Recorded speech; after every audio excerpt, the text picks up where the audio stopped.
but it'll probably infer to people that they can get it when they're young eligible. Yeah. On your AM dial, WMEL, and online at 1300WMEL.com. Scratchy. You wanted what, down? A little bit. I think that's you. No, that's me. That's hers. Back up. Then it's this one. This Right at there. There you go. okay. We're ready. Okay. Saturday yet? You got questions? Darren and Glenn have answers. Pick up all day long. Call. Tell them Soldier I sent you're a you. funny guy.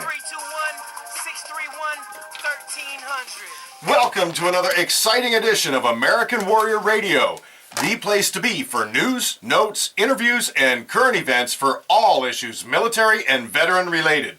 If you or someone you know has ever worn the uniform of the U.S. Army, Navy, Air Force, Marines, Coast Guard, or National Guard or Reserves, you've come to the right place. American Warrior Radio, right here on the Talk to Me station, AM 1300 WMEL, and we are online worldwide at 1300WMEL.com, and we're sponsored by, of course, AVET Project. Folks, this program is all about supporting our troops and their families, both past and present. So please get comfortable, grab a beverage, and please remember to get a pen and paper, because we're always efforting to bring you important information that you can use and share with others. With that said, let's get this show off the ground. You know me, I'm Garen Cohn. I'm an Air Force veteran, a retired legal advocate for veterans, and founder of AVET Project. But you also know that I never fly through the airwaves alone. Good morning. I'm Glenn McGuffey. I'm retired Air Force, and I'm the retired manager of the Brevard County Veteran Services team, where it was my honor to serve our veterans for over 22 years. So between that and the Air Force, I figured I had worked enough. And you're still working, though. How can they get a hold of you, Glenn, if they have a VA claim issue? They can get a hold of me by sending an email to Glenn at avetproject.org. And that's two and N's. That's with two N's, yeah, thank you. Glenn with two N's, Glenn at avetproject.org. Folks, we have a lot to get to today, and we want to thank you so much for joining us. This is going to be an exciting edition of American Warrior Radio, like I said at the top, because right now, without further ado, let's hear from our commander of the U.S. Coast Guard Station Port Canaveral, Commander B. Perry. Commander, can you hear us? Hey, Merry Christmas, Happy New Year to you, sir. Hey, same to you guys. Glad to be here. Well, we appreciate you spending a few minutes with us here on American Warrior Radio today. I know you've always got a lot to do out there at the station, but give us kind of a thumbnail sketch of what's been going on, because we haven't had a bosun's call in a little bit. Right. I'd tell you the biggest thing we had going on was, well, as you know, being AVET Project was a huge part of it. Is we had a great Christmas party at the station last Saturday, and to our surprise, we had Parker Brothers and Fish Lips teamed up to have Optimus Prime bring in Santa Claus for the kids. Cool. It was a blast. I mean, it was a great time. Well, and you know, you've got some really good troops working for you, sir, and they were instrumental in putting that whole party together. You even brought in something that you just don't find in Florida. What was that? By the hay bales. Well, the guys got together and they came up and started talking about how most of their kids. We have a lot of Coast Guards men and women out here that have young families, and a lot of them have never seen snow. So we dialed up the snow machine and brought snow. In fact, there was a big chunk of snow still out here the other day, believe it or not. Oh, wow. Yeah, well, that's because they offloaded an entire truck. I guess they used the ice bags and they turned it into snow. Right. And yeah, it was amazing. And the support we have from the community, like AVET Project, you guys with, I mean, the gifts, the look on these kids' faces it was incredible. With help from the Navy League, Norm and Barb Rathburn, they do a great job. They go out and shop for the kids, and I mean, you saw the kids go out of there. oh, for sure. And you know, it was AVET Project's pleasure to support you and your folks out there. Santa and Mrs. Claus made a visit, and like you said, the Navy League had individual presents for the kids by name. And once they got through that line, they had a selection like a potpourri, like a buffet almost. Yeah, you guys had hundreds of presents out there for the kids to go through. You supported us, you know, even bikes, the water soda, juice boxes, and the volunteers you brought. Mr. and Miss Santa, you know, I know you guys got it in with those guys, so you dialed those guys up for us. And Well, I wanted to ask, who did the cooking? Because the food was delicious. that was our cooking staff here. That was pretty impressive. I mean, I forget his rank, but Mike Caffarella, what's his He's a rank? Boatswain First Class. Yep, Mike Caffarella. He's our morale officer. He organized and pretty much put together the whole thing, and you know, he had to change. Originally, we were going to go do an adult party, and then at Christmas, we decided to put it all together, and I think he did a great job doing that. It was just outstanding, and you know, to feel the love from the community was great. Well, again, I know the Coast Guard is often underappreciated, and we want to make sure that we do everything to let you guys and gals know how much you're loved and how much your service to our country is appreciated. And there was a great crowd. You do have a lot of young families out there. The bouncy houses, you know, the snow, the USO and the Military Affairs Council came through big time. The USO, I don't know, the USO is really coming hot and heavy here in Central Florida. You know, I know they're going to put up a USO there at the airport, but the USO came in and have been over the holidays. A lot of people wouldn't know this. Have provided dinners and lunches for my guys that are here over the holidays because, as you know, we're here 24 hours a day, 7 days a week, 365 days a year, and so these guys have kind of been the silent partner coming in and provided 20 dinners for Thanksgiving, Christmas Eve dinners, Christmas Day dinners. Like I said, the Military Affairs Council has been involved, so the support from the community here is outstanding. I mean, I don't know what to say, you know. And Glenn, you know, you've been to USO centers, and probably you have too, B, Oh, yeah. in various airports, and that's what they're looking to do here in Orlando. Yeah, and that'll be a wonderful thing. Yeah, it seems like they were a frontline support for the troops. I know when I came back from Southeast Asia and stayed in the USO in the San Francisco airport to get away from the Right. Hare Krishners that were harassing me. They did a wonderful job, and then for a while it seemed like they went out of business or something. You didn't see them around anymore, and now they seem to be coming back in a much bigger way, and I am so glad to hear that. And I'm so glad to hear they supported your troops that had to work over the Christmas time. Right, and you know, they're not only supporting you know, my guys. We got the two ships out here. Oh yeah. You know, the two 210-foot For cutters are out here. those in our audience that don't know, what's the names of the ships The you got Vigilant there? and the Confidence are both here, and they're getting ready to do their south patrols. And so it meant a lot to, you know, those guys too. They got support from everyone, helped those folks out, and you know, because they're going to be gone for another 45 to 90 days. You know, anytime now. Exactly, and that brings to mind something, because you have troops that are out there on the water regularly, routinely, I should say, and we've talked in the past about their missions, but you mentioned patrols for these ships, the Vigilant and the Confidence. They're called patrols. What exactly do they go out there and do? What are they looking to do? I can tell you right now, this is it's funny that you say that because we're expecting a helicopter from Hitron Jacksonville to land here at the station to do a use of force workup with one of the cutters. Because what they do is they go down, they take these fast attack helicopters with the 50 cals, and they're targeting drug runners and illegal migrants.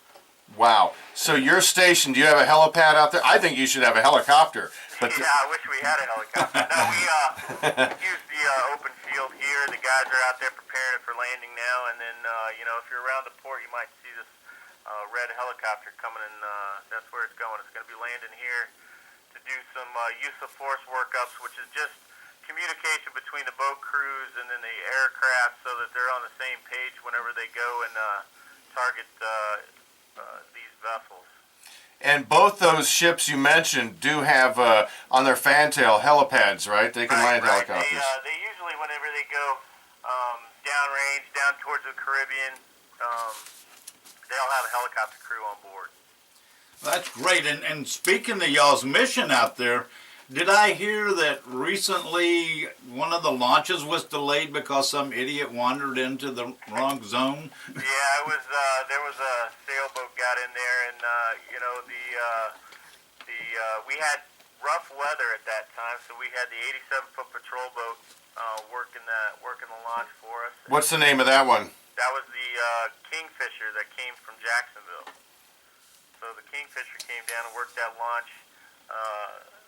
and you know one of them got in there, but you know the launch got delayed anyway, and Yeah. you know the next day went off without a hit, so everything worked out really good.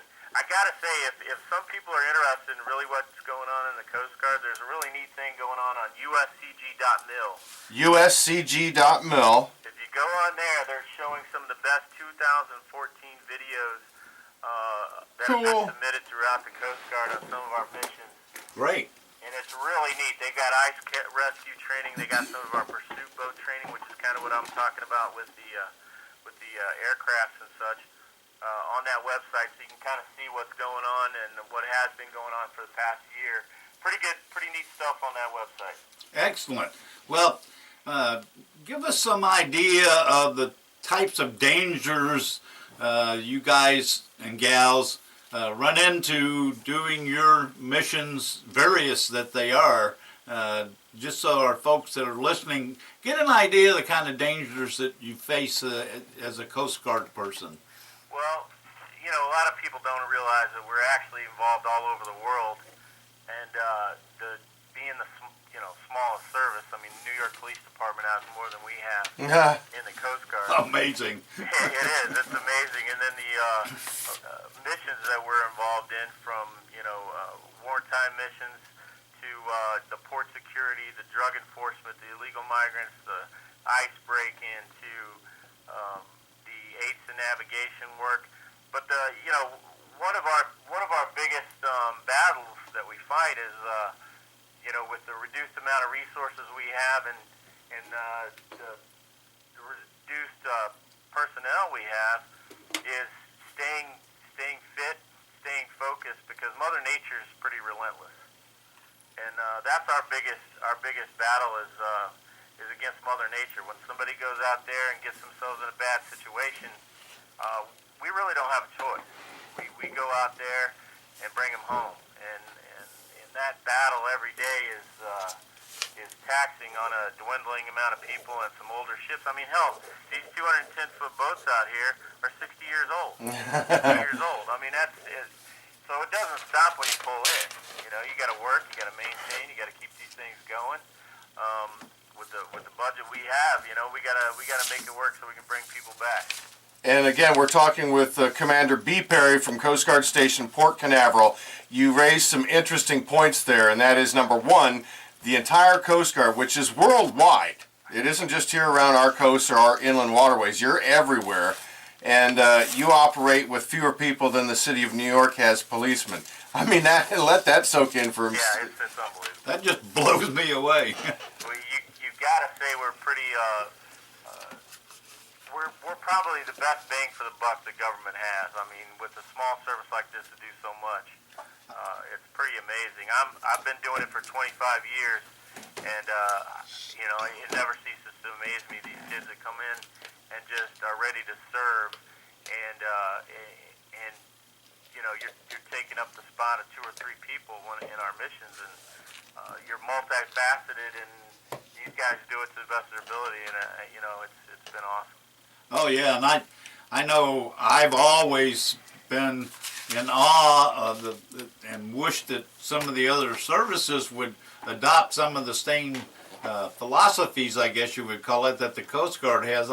When I see these younger coasties having so much responsibility and supervisory ability at such young ages and early in their careers, I think that's great, and obviously they get the job done. No kidding. And B, I wanted to ask you, because you brought up another good point, and that is the Coast Guard does so much all the time, but you're also one of the few that goes out there when everybody else is coming to shore because the conditions are so bad. That's when you guys get your calls to go out and do rescues. And I'm just curious, in your long career, because how many years you got in now, B? 25. Woohoo! Well, thank you very much for your service. Quarter of a century, oh gee. Don't you feel young after I said that? Quarter of a century in service. I retired from the Air Force longer ago than that. So when these guys and gals go out and they're in trying situations, I mean, honestly, that's the truth. The Coast Guard goes into, whether it's the heat of battle or the heat of an angry ocean to do some rescue effort. How does that affect the troops? Does it have any lasting effect? Do they, in your experience, come back and some of them suffer from post-traumatic stress disorder just from doing rescues and the like? Oh, yes, definitely. We have some good programs in the Coast Guard to where we have a critical incident management teams that come out with some of the cases because, honestly, when you pull, you can't save them all, and sometimes when you do pull that body in and you're trying to resuscitate it and, it goes a bad way, then it gets personal. And then, especially in our line of business, it's, we try to get the education out there because a lot of times it's the young kids. And when you see a young kid that's dying in your arms, that's the ones that really affect the guys. So we have, like I said, we have programs in place, and we have some great chaplains also. And it's unique to our area. We actually use the Air Force for that, and they've been great helping us out to any of those kinds of incidents. When I first got here, I think the first 2 months we had 3 bodies we brought in here to Port Canaveral, and right off the bat, I was like, oh man, this is tough. But, what did I step into? Yeah. right. Well, and you mentioned the partnership with the Air Force. So your troops get some support, or they get all their medical support through Patrick Air Force Right, Base? yeah, all of our support medically and our dental, eye care, all that stuff comes from the Air Force for our active duty personnel. We've got a good relationship with them. They take care of our guys, and we make sure their rockets can go up. So. Well, that's a good thing. If somebody was interested in joining the Coast Guard, where would you guide them to go to? I would tell them just go to that uscg.mil on there and start looking around, get a good feel of what it is. It takes a special person, and we want people to come in that want to do the mission to serve. You can go to gocoastguard.com. GoCoastGuard.com. Yeah, Go Coast Guard, GoCoastGuard.com. Okay. There's a website there that has that's the recruiting office that actually asks you some questions, so show you some stuff, and then we have a recruiting office in Orlando. So when you Okay. go on there, you can even find the local recruiting office in Orlando. We actually had 3 recruits over the weekend come out here and take a look at the place, do a tour. Nice. And then Hey, we've hosted great. the Navy Sea Cadets out here since right before the holidays. So they've been working, working for the cutters, working for us, so they can get a taste. So, like I said, it's a great job, it's a great service, and In your experience, B, what's the turnover? I mean, you've been on station here for, a couple years now, right? right. Well, actually right now there's more people. I would say just probably economic driven that more people are staying in. Makes sense. Honestly, some of the benefits as far as, they're going to school. Most of these, I got guys working for me right now that have bachelor's degrees and master's degrees that are, that worked on the outside and wasn't making it, so they came into the service. Interesting. And they're E3s. Yeah, just to have the security, and also I'm sure it's out of a love for our country and wanting to serve. Yeah, I can't explain that enough. A lot of people, there was a big boom right after 9/11. People wanted to join, wanted to come in, and a lot of these folks have stayed in. And what about throughout the rest of the military and DOD, because I know you guys operate under the Department of Homeland Security, what about this force restructuring with you guys? Are you being hit by that? Are your numbers dwindling because of that? There was a little bit of that. They can't take take a whole lot. A lot of times what they're doing is just making the re-enlistments a little bit more stringent. And, if there's been any kind of a black mark on your record or anything like that, they'll review your record a little bit. So your re-enlistment opportunities may be down as a force reduction method, but we're not just up and giving people a pink slip. Which, thank you very much. Hey, quick question, because one of your troops, your past XO, got an assignment over to Saudi Arabia. Have you heard from Lane lately? Yeah, the last time I talked to Lane, he's doing good, and he went over there to kind of set himself up for his next assignment, and it all worked out. Lane's going to be the officer in charge of Station Wrightsville Beach there in North Carolina, so he'll be able to do a tour there, which is what he wanted, and it worked out great, and we're really happy for him. Oh, no kidding. That's Lane Marshburn we're talking about, which he's a phenomenal guy. Yeah. Your past XO. Now your new XO, got to meet his family at the Christmas party. Just a great guy, I'm sure. Right. He's coming in. He's a young guy. He's moved up quickly. He's doing a great job for me. And as you know, this place has a lot of moving parts. So coming in and trying to catch up was tough for him. And but he's doing an outstanding job. His main job is to make sure that the guys and gals here get what they need, and he's doing great. And I just want to mention to everybody out there, if you're following AVET Project on Facebook or on our website, the homepage, you'll see that a retired Coastie, Gordon Thomas, he used to be the captain of the U.S. Coast Guard Cutter Confidence, opened his home up to a Purple Heart family that has just moved in the neighborhood. So it's kind of it's inherent in Coasties to serve, not just while they're on active duty, but even afterwards. Yeah, that's exactly right. It's amazing. Well, Commander, I want to thank you so much for joining us and kind of giving us an update, and hopefully we won't wait so long in between bosun's calls. And I'm an idiot. I forgot to cue our engineer to run the bosun's whistle, but I'll remember that next time too. Yeah, that's no problem. Hey, I want to say one other thing Please. about the Fleet Reserve in this area. The Fleet Reserve came over and gave us some gift cards for some of our junior members because they Nice. know how it.